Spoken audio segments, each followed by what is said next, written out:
trusting. They believe that there is Big Brother out there, government, who is looking after you, doing all the regulating and making sure that you are looked after. So therefore, any chemical that comes in, is known to be safe. Well, let me tell you, there is no good Big Brother out there. Everything that comes into the market is run through vested interest first, and we often find out the toxicity of stuff 5, 10, 20, 30, or even 50 years later. And the classic example of this is, post-World War II, the widespread use of DDT, which we now is still in every single individual on this planet, even though it was banned in the 70s. It's still in it. And why? Because it's one of those chemicals that hang around a lot.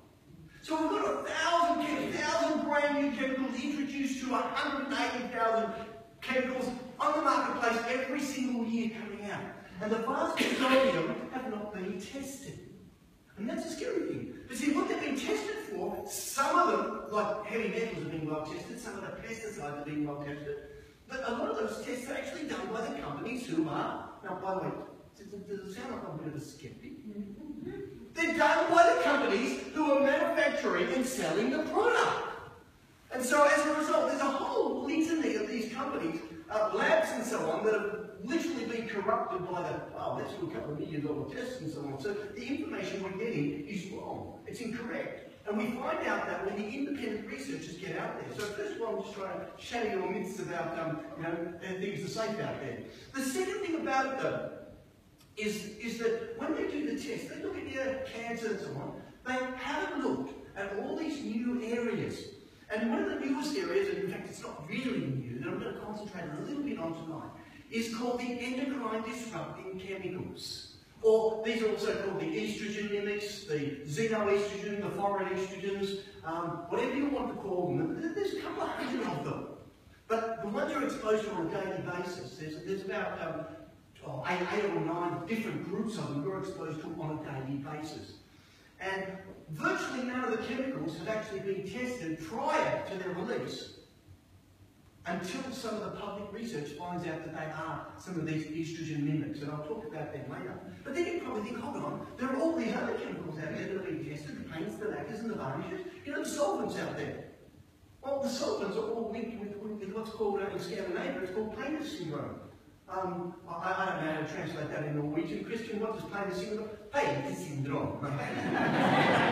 Sorry, that was Swedish. I didn't say painter syndrome.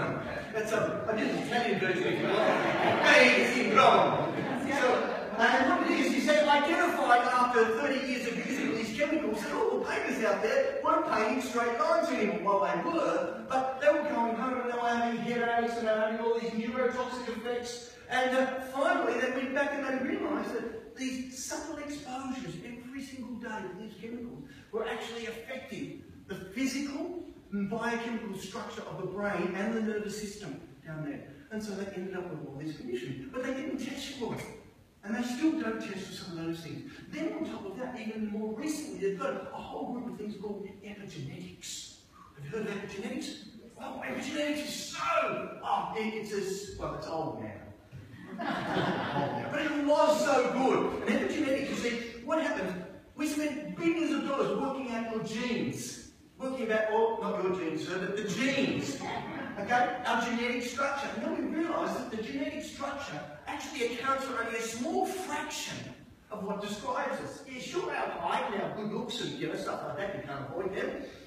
But all of those other things out there, our illnesses that we're suffering from, weight gain, diabetes type 2, and a whole raft of things, including how we think and feel and so on, are determined literally by our genes, or what we do to our genes. What we do to our genes. And so epigenetics is the science above genes, what it does to the genes. So it's not the genes, but the expression of the gene. So you all have the genes for breast cancer. Half of you have the genes for prostate cancer. Guess which half, right? So this is not an IQ test, don't worry. And as a result, you have them. But you don't necessarily get them. It's what you do to the genes that will determine. Breast cancer is a classic example, where around 60%, you got all the genes, you maybe 8% risk of breast cancer. Whereas the other 92% comes from the environmental diet and lifestyle factors. I just wish they'd explain that to the people having these operations and things. So the message is, it's not your genes that count, but what you do to your genes that count. And one of the things that affect these genes are the chemicals. And we're only now finding out how they affect it. We're only now finding out. Now, that was the old stuff. The new stuff is the microbiome. And I actually wrote some stuff on the microbiome about 15 years ago. It was called a peanut hypothesis. I discovered about a month ago people that discovered what we knew 15 years ago. I love it. I love medicine, and it was called a medical brain. By the way,